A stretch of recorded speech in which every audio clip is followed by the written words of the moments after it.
My name is Stephanie Jacobs, and I've been a blended instructional design librarian at the University of South Florida for a little over 3 years now. From the beginning of my tenure here, I've worked to create library-centered e-learning in the form of videos and interactive library learning activities, with the goal of supporting information literacy and research skills among the students of USF.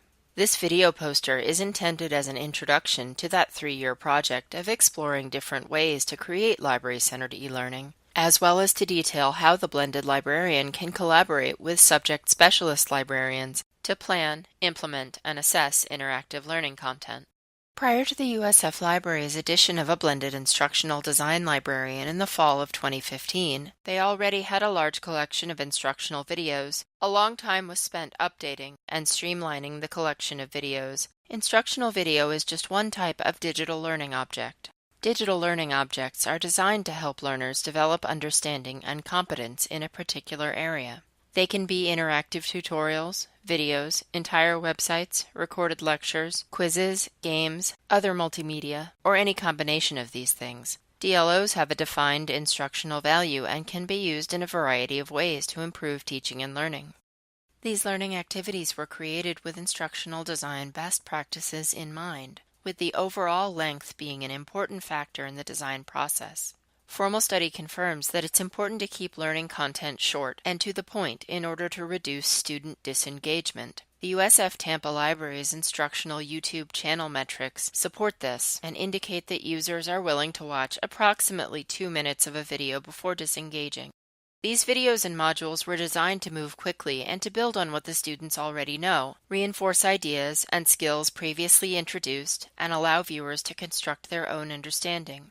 It took some time to get the project off the ground, but in 2017 we were able to start making interactive library learning activities. The process began with meetings.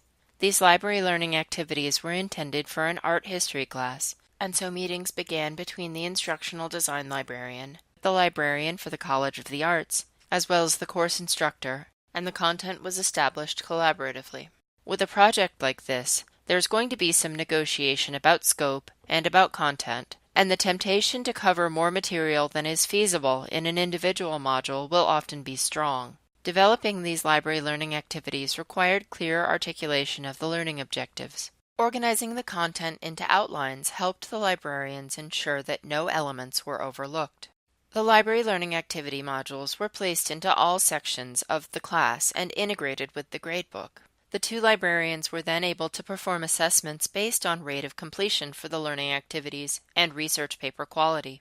Previous assessments of the research papers for this course by the College of the Arts librarian had shown that students who came for consultations did 10% better on their research papers than those students who did not. The new library learning activities were presented as a source of extra credit for the art history students, and the research papers were assessed according to a rubric. The completion rate for the learning activities indicates that the offer of extra credit wasn't universally effective in achieving student engagement with DLOs. However, completion of the learning activities did appear to correlate with higher rates of success on the research papers.